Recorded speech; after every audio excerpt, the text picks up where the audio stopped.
라면 뭐 하나를 먹으면 칼로리는 어떻고 뭐 밥 한 국의 칼로리는 어떠니까 세상에 그 칼로리를 누가 기억을 합니까?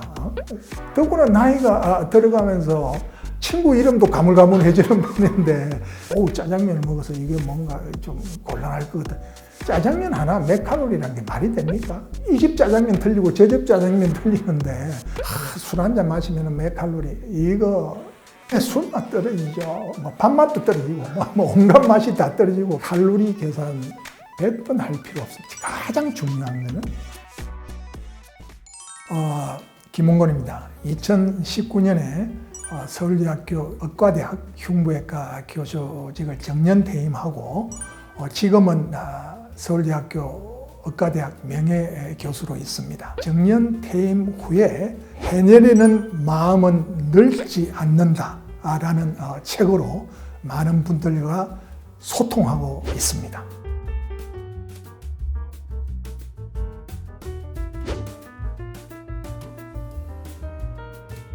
어떤 종류의 직장이건 보통 30, 40대 경쟁 속에서 살아남으려면 뭐 상상할 수 있는 모든 힘과 노력을 다 해야죠.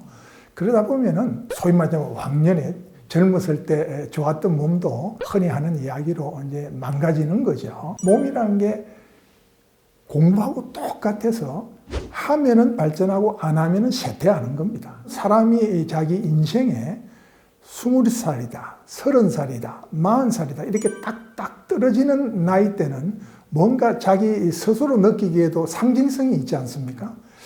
그래서 저도 이제 한 50이 됐을 때 이제 50이구나 여러 가지 복잡한 생각이 들었습니다. 어느 날 화장실 있는 그 조금 비교적 큰 거울이 있습니다만은 그걸 보는 순간 뭔가 몸이 힘이 없어 보이고 나도 한때는 다른 사람들이 참 좋다 이럴 정도였는데 지금 이거는 좀 아니지 않느냐. 좋다.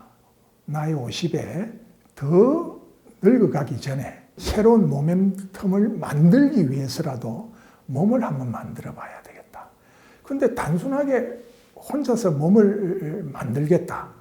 이런 결심으로는 추진시키는 동력이 부족하다 이렇게 생각했습니다. 제가 흔히 절개하는 방법이 있습니다. 추진하고 싶은 일이 생겼을 때 일단 터뜨리는 겁니다. 일단 내 입 밖으로 그걸 이야기를 해놓고 나면은 거기에 내 스스로 구속을 받고 그거를 지키려고 애를 쓰게 된다는 것을 이용했던 거죠. 그래서 50이 되는 그해 저희 서울대학병원 흉부외과 송년회였습니다. 그때 이제 저희 과 직원부터 시작해서 뭐 초청 인사까지 한 100여 명 정도가 그 홀을 가득 채웠습니다만은 거기에 이제 마이크를 잡고 열심히 운동을 해가지고 내년에 여러분들에게 벗은 몸을 사진을 찍어서 이메일로 한번 돌리겠습니다. 자기에 대한 약속을 하기 위해서 한 거죠. 그래서 그걸 지키기 위해서 남몰래 열심히 애를 썼습니다. 그때는 목표만 세웠지 그 과정이 열심히 운동을 해야지 이것밖에 없었습니다. 나름대로 이제 사진을 이제 찍을 때가 됐다고 생각을 했는데 사진을 찍는 방법조차 잘 몰랐어요. 에이전트 중에서 사진에 좀 관심이 있다는 사람이 있다는 그 이야기를 듣고 다짜고짜 내 연구실에 와라 이래가서 부탁을 했어요. 그러니까 그 레전드 좀 당황스러울 거 아니겠습니까? 그런 식의 사진은 저는 찍어본 적이 없는데 그래도 교수 부탁이니까 한번 인터넷을 보고 연구를 해서라도 한번 제가 공부해서 찍어드리겠습니다. 그 대신에 사진관에 방 하나만 빌려주시면은 일요일 날 한번 만나서 제가 최선을 다해서 한번 찍어보겠습니다. 뭐 몸을 태우고 이런 것도 없었어요. 그냥 집에 있는 적당한 무슨 식용유 비슷한 거 들고 가가지고 그래서 이제 방 하나에 이제 둘이 들어가서 그렇게 사진을 찍어서 잘 나온 사진을 2장을 골라서 가원들, 뭐 동문들 뭐 이런 사람들한테 이메일로 보냈는데 그 반응이 가히 폭발적이었어요.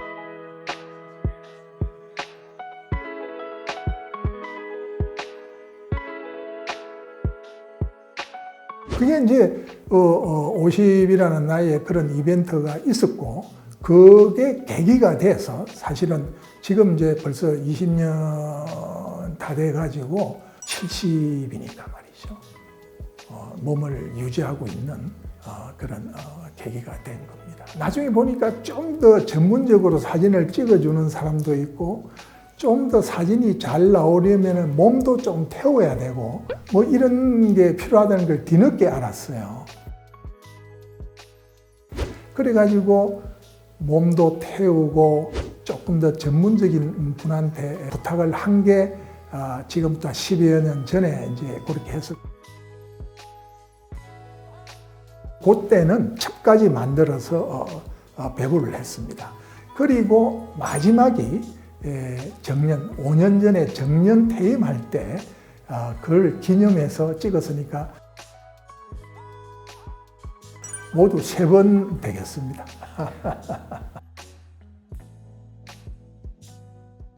어느 정도 운동을 하면 이런 몸이 되지? 이런 느낌이었거든요. 많은 사람들이 잘못 가지고 있는 중요한 오해 중에 하나입니다. 저 사람 몸이 좋아. 나는 무슨 시간이 없어. 많은 사람들이 운동을 하지 않거나 또는 운동을 포기하는 좋은 핑계거리로 삼고 있는 겁니다. 저거 뭐 매일같이 뭐 몇 시간을 해야 된다고 하는데 그 팔자 좋은 사람들이나 하는 거지 먹고 살기 급하고 하루가 회사에서 살아남기 바쁜데 저건 뭐 배부른 사람들이나 하는 거지. 그 운동 안 하고 또 하는 운동도 포기하고. 근데 그렇지 않습니다. 실제로 운동에 들어가는 시간은 정말 별거 없습니다. 저 같은 경우도 근육 운동의 경우에 한 번에 40분 내지 50분이면 충분합니다. 그런 거를 매일 하느냐? 그렇지 않습니다. 일주일에 3일이면 너무 충분하고요. 그것도 힘든 경우에 이틀이면 최소한의 필요 조건은 다 갖춘 겁니다. 그리고 당연히 운동이라는 게 근육 운동만 있는 게 아니고 흔히 말하는 유산소 운동이라고 해서 뛰는 운동도 있지 않습니까? 그 뛰는 운동은 일주일에 2번이면 아주 이상적이고 누구나 저 정도면 충분할 정도입니다. 만약에 그게 시간이 잘 나지 않는 경우에는 한 번으로도 충분합니다. 그러면 결론적으로 뭐냐? 일주일에 4, 50분간의 근육 운동 2회, 유산소 운동 1회. 그 정도 시간은 사실 웬만해서는 자기가 성의를 가지면 낼 수 있습니다. 그래서 절대 운동하는데 많은 시간을 필요한다고 생각하시면 안 됩니다. 많은 시간을 들여서 운동을 해야 될 경우가 있습니다. 나 올림픽에서 메달을 딸 거야. 나는 세계 챔피언이 될 거야. 이러면은 그 사람들한테는 그게 인생의 모든 것이고 거기에서 성공만 하면은 그 위에 인생을 그걸 바탕으로 자기가 살아갈 수 있기 때문에 모든 걸 희생해서 거기에 매진을 해야죠. 그렇지만은 우리 같은 일반 사람들은 운동이 그게 목표가 아니지 않습니까? 건강을 위한 운동, 지속 가능한 운동이죠. 그러려면 절대 무리하거나 많은 시간을 들여서 운동을 해서도 안 되고 또 그렇게 해야 운동이 가능하고 효과가 있다는 그런 개념 자체를 가져서는 안 됩니다.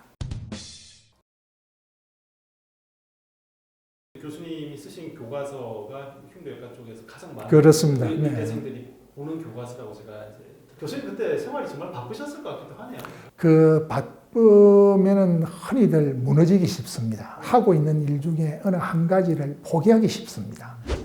그런데 머릿속에 항상 이걸 가지고 있어야 됩니다. 꾸준히 해야 된다. 멈춰서는 안 된다. 이런 생각을 항상 가지고 있어야 됩니다. 두 번째는 일종의 테크닉이고 기법입니다만은 여러 가지 일을 하려고 하면은 흔히 이야기하는 멀티태스킹이라는 그런 기법을 일상생활에 도입할 필요가 있습니다. 제가 사실 영화에 관련된 책도 썼습니다. 물론 저희 전공인 흉부외과와 관련된 장면이 나오는 영화를 찾아가지고 이제 거기에 대한 이제 글을 쓰는 그런 책이었습니다만은 인터넷으로 착 하면 뭐 흉부외과 무슨 영화 이러면 쫙 그런 게 없었습니다. 찾으려면 처음부터 끝까지 영화를 봐야 저런 게 장면이 나오는 거 알지 않느냐. 그런 일을 할 때도 영화만 맥없이 보고 있으면 당연히 시간이 안 나오죠. 그 영화를 보면서 딴 작업을 한다든지 그러면은 영화를 그렇게 목적으로 영화를 볼 때는 영화에 집중할 필요는 없거든요. 그 장면이 나오는가 하는 것을 스쳐가듯이 알고만 있으면 되기 때문에 또는 운동을 하고 의학 공부를 한다. 운동 1시간 해야 되고 의학 공부 1시간 해야 되고 그런 식으로 따지면은 도대체 시간을 자꾸만 그렇게 누적이 되면 어떻게 하느냐. 운동을 하면서 왜 의학 공부를 못 하느냐. 의학 공부라는 게 무슨 실험실 장치가 필요합니까? 의학 공부는 암기가 주가 되는 공부거든요.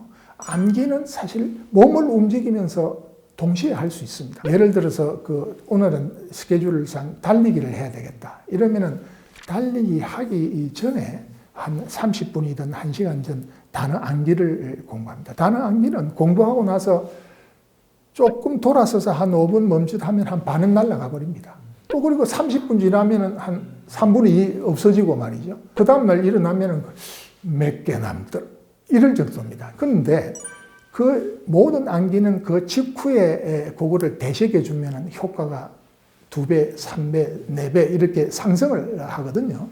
그런 걸 이용해서 이제 암기를 하고 야외에서 뛰면서 그 단어들을 암기를 하는 거죠. 그러면 또 이렇게 묻는 사람들이 있습니다. 세상을 왜 그렇게 힘들게 사느냐? 사람이 조금 멍할 때가 있어야 되지 않느냐? 요즘 멍 때린다고 그럽니까?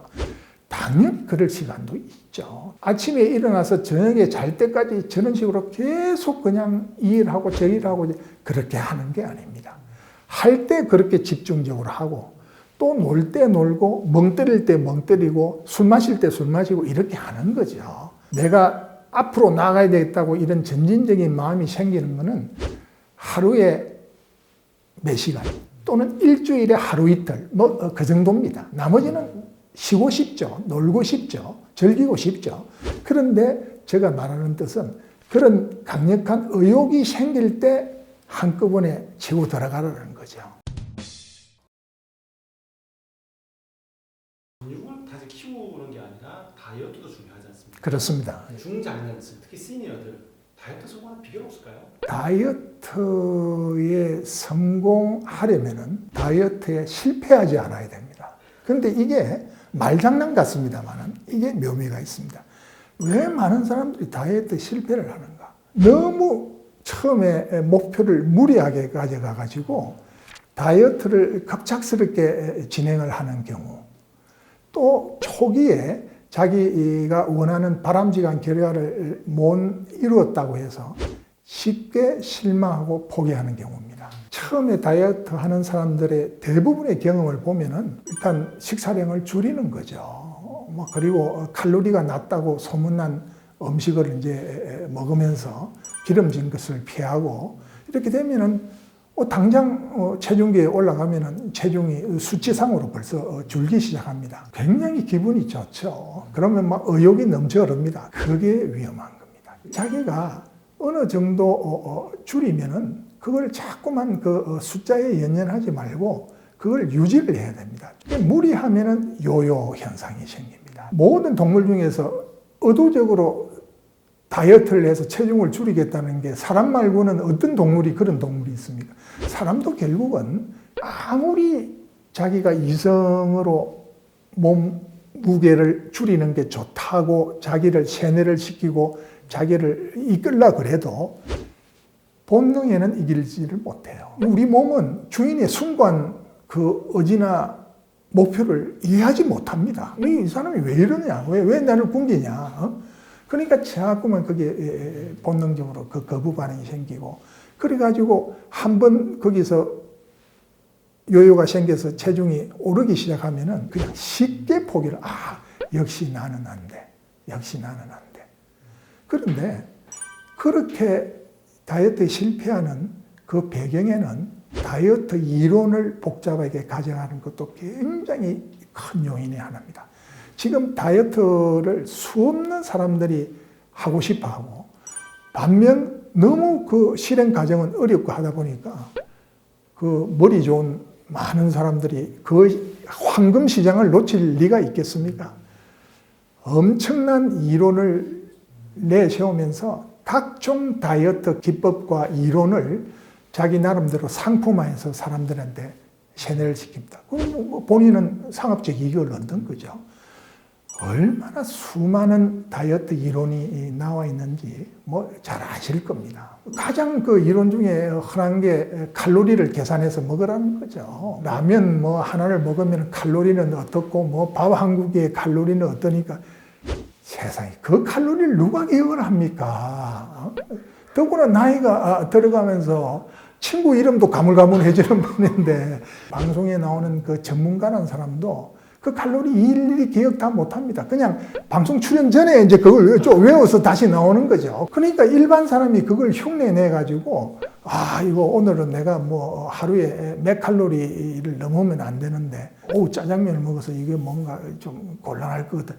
짜장면 하나 몇 칼로리라는 게 말이 됩니까? 이 집 짜장면 틀리고 저 집 짜장면 틀리는데 양도 틀리고 안에 내용물이 틀리는데 술 한 잔 마시면 몇 칼로리 이거 술맛 떨어지죠. 뭐 밥맛도 떨어지고 뭐 온갖 맛이 다 떨어지고 다이어트가 문제가 아니고 정신적으로 피폐해집니다. 결국은 실패하고 그냥 뭐 칼로리 계산 100번 할 필요 없습니다. 가장 중요한 거는 매일 체중계에 올라가는 습관만 기르면 됩니다. 다이어트 실패하는 사람들 상당수가 자기가 뭔가 기대했던 것만큼 숫자가 줄어들기 시작하면 매일이 아니고 2시간 간격으로 올라갑니다. 기분이 좋아가지고. 그러다가 이게 뭔가 무너지기 시작하면은 체중계 안 올라가기 시작합니다. 그러면서 모든 목표가 깨어지고 자기도 실망이 더해지면서 포기하게 되고 체중계 자체가 원망스러워지고 이렇게 되는 거죠. 가장 바람직한 거는 체중계를 사놓고 언제든지 올라올 수 있는 위치에 놓고 아침, 저녁이면 더 좋고요. 그렇게 안 하시더라도 아침에 한번 재고, 자기의 변화를 보고 자극을 받고 그렇게 하면서, 내가, 어제는 뭔가 조금 식이섭취에 문제가 있었던 모양이구나. 오늘은 안 그래야지. 그게 가장 확실하고 단순하면서 지속 가능한 비법입니다. 어떤 규칙이건 복잡하게 할 필요 없습니다. 달리기 하라고 그러면은 어떤 사람은, 이런 신발을 사야 되는구나. 끈은 이렇게 매는 게 좋다는데 달릴 때 호흡은 얼마 안 갑니다. 그냥 무조건 아무 신이나 신고 일단 길거리에 나가서 일단 뛰는 거예요. 뛰다 보면은 이게 내가 신발은 조금 이런 식으로 해야 되겠구나. 이렇게 하는 게 좋겠구나. 그러면서 무조건 행동으로 옮기고 복잡한 이론에 지배받지 마십시오.